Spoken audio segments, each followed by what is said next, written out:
Imagine your country is going through a huge political crisis. You have a new leader and several states have new governments. To add to this, not only is your country facing political crisis, but also economical, health, and defense. And then, the worst thing that could ever happen happens. The coronavirus hits Malaysia. Malaysia was in some serious trouble. But don't you ever underestimate the power of Malaysians.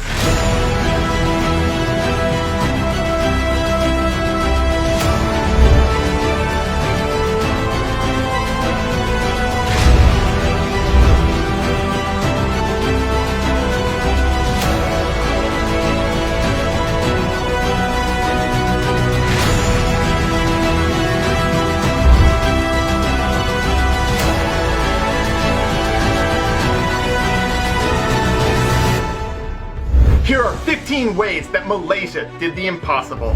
Number 15, donations and volunteer organizations. So many people volunteered and so many organizations helped out. For example, Emirat provided healthcare workers with food, AC units, and raised over 3 million ringgit for medical supplies.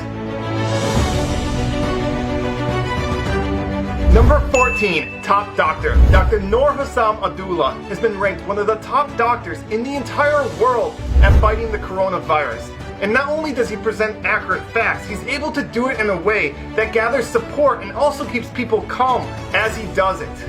Number 13, the movement control order and the enhanced movement control order. These things are not easy to pull off, and it took so many people in different organizations to work together to have them work. Number 12, indirect volunteers. There are so many people that helped out and volunteered and did so many different things like food delivery. Number 11, building temporary hospitals.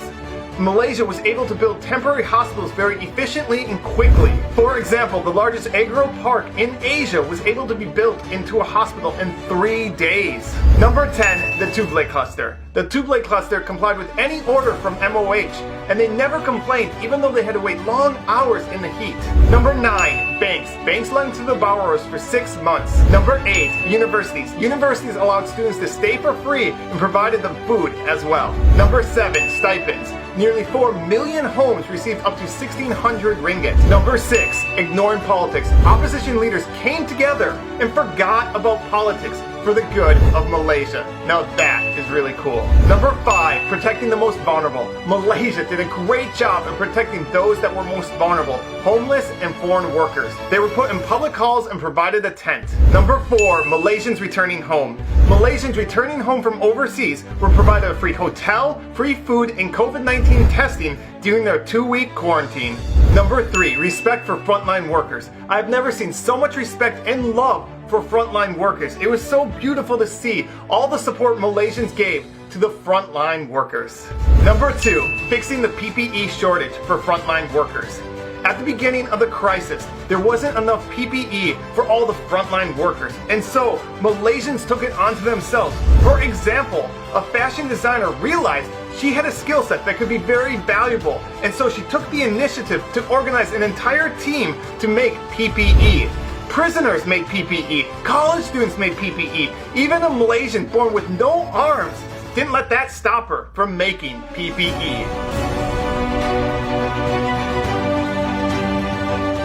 And number 1, most important, is teamwork. It didn't matter if you were a celebrity or an average person.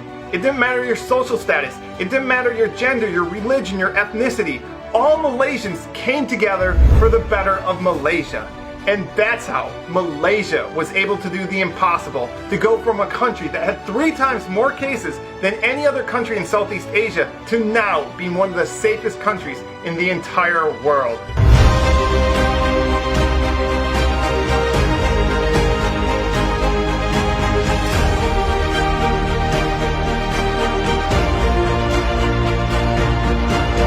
And lastly, I'd like to thank all the Malaysians that helped make this video possible. So many of you wrote to me, sent me videos and pictures, and specifically Pacific Baku, who's a motorcycle rider, let me take lots of his footage, along with Q Productions, who took beautiful drone shots. And you can find links to their channels in the description. So thank you to all of you who helped make this video possible.